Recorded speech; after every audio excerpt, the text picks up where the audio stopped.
everybody, this is the Book Baron, and this is going to be my first book haul on this channel. I was at my local library today, and on Sundays, which is when I recorded this video, they have book sales. They also have book sales on Tuesday mornings, but I almost never make it to those because I'm not really an early bird, and I don't really, and I usually can't get a ride that early in the morning, so I don't usually make it to those. But I try to make it to the Sunday ones, is semi-often, like once or twice a month, when I'm in the mood to buy books. Sometimes I just don't care to buy books. But I picked up some today, not a whole lot. Usually I do more than this, but usually I spend about $20 and get like a whole book set full of books, because I always bring my book set. But today I only bought about $6 worth of books, which is about 10 or 11 paperbacks. I think they're all like 25 cents a piece or 50 cents a piece, something like that. But I got some cool stuff, nonetheless, some interesting things, and go ahead and show them to you guys. I want to go a disclaimer. I'm not really a huge reader. I mean, I read obviously, but I'm just not like, and I'm more of a comic book reader. But I do like, I read certain books that really catch my interest. But I don't.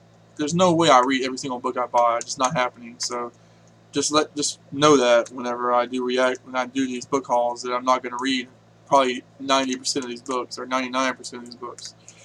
I'm more of a book hunter. I enjoy finding interesting books, rare books, weird books, old books. I enjoy stuff like that. Niche books. I really enjoy. I pick up all kinds of stuff. It just depends on what it is and how much I can get it for. I also resell sometimes, and I also I haven't started it yet, but I signed up for a free little library, which is basically a service where, like, a community type of service where you can put a box outside your house, kind of like a mailbox but bigger, and you store books in there, and it's a book exchange. People in your neighborhood can switch out books. I signed up for one to put myself on the list or whatever.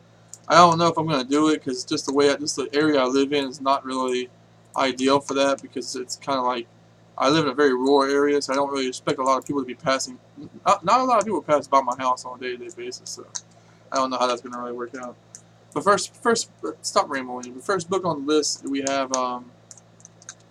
Prometheus is Bound. Cool.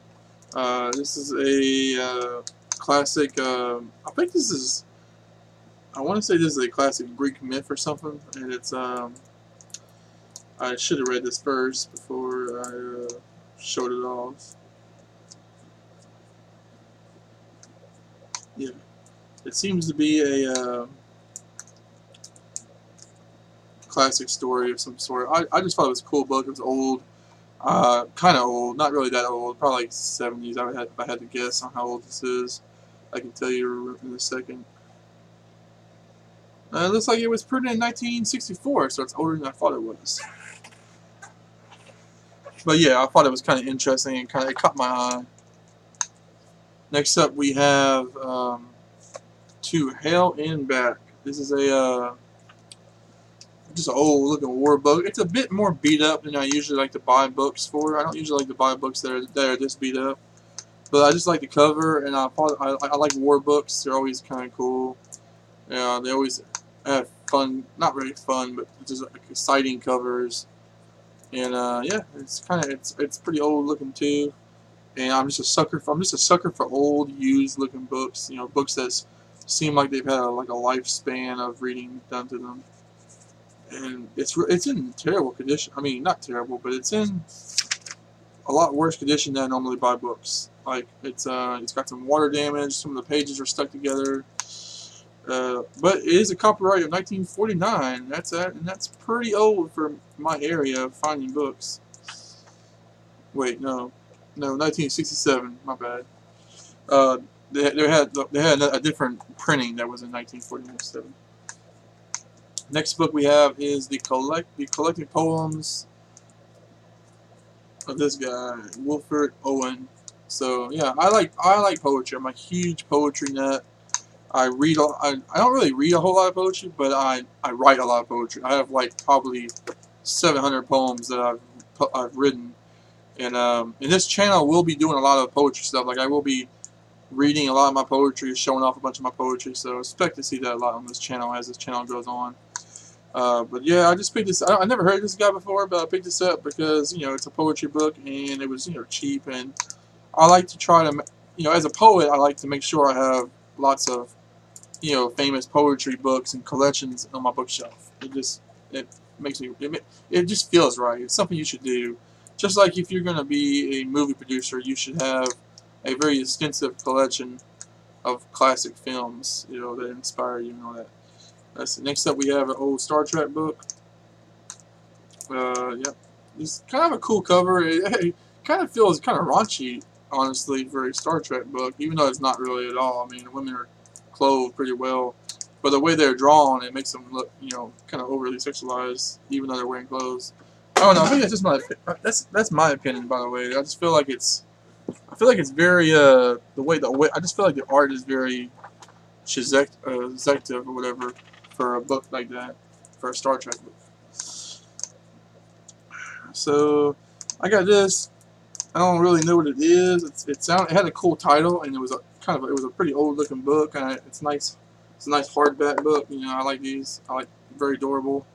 The Confessions of Felix Coral Confidence Man, the early years. And yeah, I thought it was cool that it's about a confidence man, which is which I learned that word from Lost, because Sawyer was a confidence man, which is basically a con man. So I thought that was kind of cool. I like reading stuff about I like reading and watching stuff about con artists and stuff like that. It's an interesting trade to me, or skill set, I guess. Then we got this book, The Coming of the Quantum Cats. That's a really odd title, but I thought the cover. I got this because I thought the cover was cool, and I really do like collecting old sci-fi books because they're just always cool. And they have a lot of resellability. People are always looking for these, online and stuff. But yeah, it's a pretty cool cover. I like the stairwell or whatever, to space. And I keep dropping a damn fidget thing, so I gotta keep going down. Let's save that for later. Then we have Strong in Shadow, which is just as kind of I think this is a fantasy book. I don't know. It was in the wrong section of my book sale, because in the book sale is organized, and most of the sci-fi and fantasy stuff is over by the poetry, which is kind of funny because my three favorite categories that I normally look through are all bunched up right by each other, and in classics are right there by all the rest of them. Which those are my four main type of books that I look for when I go to bookstores. So I find it funny that the book sale in my library always has them all together. So I normally don't even really look. I mean, I kind of browse, but I don't really look at the other sections as hard as I do that section. I skim that section like a hawk. But I happened to see this in the horror mystery section, and it just kind of stood out to me because it says, and I see now that it says fantasy way up here at the top. So it's definitely a fantasy book. But I just thought, and it looked kind of, it looked like a decent age book, kind of cool. So I picked it up. And it just stood out because it was in the middle of a bunch of mystery, horror books, more modern stuff like Stephen King books, and I was like, what? Then we got this other Star Trek book. There was actually a bunch of other Star Trek books, but I didn't pick them up because the other ones were Next Generation books, and those are a little bit more newer, and they're a little bit more mass-produced. You see those a lot, so I might pick them up next time if I don't see anything else, but those are just I see those kind of all over the place. I didn't really want to pick those up. But these, the ones with the original crew, you don't see as often, and the ones that look like they're a little bit older, these look like they're about probably 10, 20 years older than the other ones. So you don't really, I mean, I can check. I mean, I might be wrong. It might be an 80s book, but they just seem, yeah, this is actually printed in 1983. But yeah, they seem like they're hard to find out in the wild. Then we have this, which is just this kind of cool little sci-fi book. I thought it was a cool cover. Guys floating in the air. He has some really fantasy-looking rifle floating in the air with him. I just thought it was cool. And like I said, I do collect sci-fi novels. I find them to be one of the most profitable things to resell. In terms of paperbacks, reference books are obviously, and textbooks are obviously where your resale value is at. But in terms of paperback fiction, fantasy is usually the way to go. It seems like. Then we have so or sci-fi, I meant to say. Then we have selected poems of William Blake, which it just says Blake on it, but it's William Blake on the side.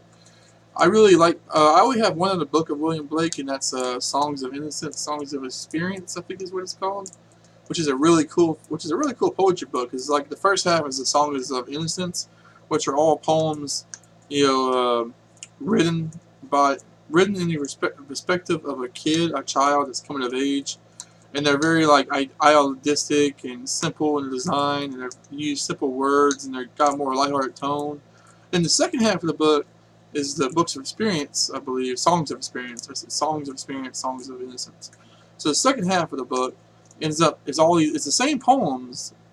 Like it's the poems about they're pretty much the same poems. They're written about the same things, but they're done in a totally different perspective. They're done from the perspective of an older, bitter person that's close to death, and it's very much more like, you know, bitter, and you know, the person sees the world in a totally different way, but they're talking about the same things, which I thought was really cool. It was a really cool concept to me. So, and I like that book. So I saw this one by William Blake, so I decided to get it. I don't know if this is going to have the same effect on me, like if I'm going to like this one, but I actually do plan on reading this, even though this is a pretty heavy book. I normally call me a slacker, but I normally don't sit down and read these books of this thickness. It's hard for me to finish them, and for some reason I gotta really be engaged. Like, it's hard for me to get engaged into full-length novels. It's why I'm more of a short story and a comic book, magazine style reader. They're just those kind of reads are easier for me, and I tend to enjoy them more. And the last book we picked up, which is another book I actually plan on reading eventually, it's going to be on my queue, I guess you could say, is Profiles in Courage. This is probably the highlight of my trip. I thought this was the coolest thing I found. I don't know if it's worth anything. It might be, but I don't know if it's worth anything. But I thought it was really cool. It's a book written by JFK, which is pretty cool all in itself. And it's basically a kind of like I don't know if you want to call it self-help, but it's basically a book about courage and, you know, building up self-esteem and all that stuff. You know, making yourself a self-made man. So that's pretty cool. It's pretty old. I think it was actually, this is like the 20-something edition of this book, but I believe it was printed in 1963, which isn't that the year he died? Is it? I can't remember if that's the year he died or not. I know he died really like either 1963 or maybe 1964 or something like that. It was somewhere in that range. But yeah, that's my book haul for today, guys. It went on a little bit longer than I was expecting. I think I rambled a little bit more than I was expecting to, but hopefully you guys enjoyed that. You let me know what books that you thought were really let me know what books you were really excited to see in this haul. What are some of the books you guys are hunting for? I don't really have specific books I'm hunting for. I do have certain things I've always wanted to find, but I never find them. And I'm probably gonna make a video about that in a couple of days, like books that you never see in the wild. Like, I would love to find some of those old Wizard of Oz series books where they made one every year, but I never see those in the wild ever. Same thing with James Bond novels. You never see those ever laying around, like the older ones. But yeah, thank you guys for watching, and stay tuned for the next video.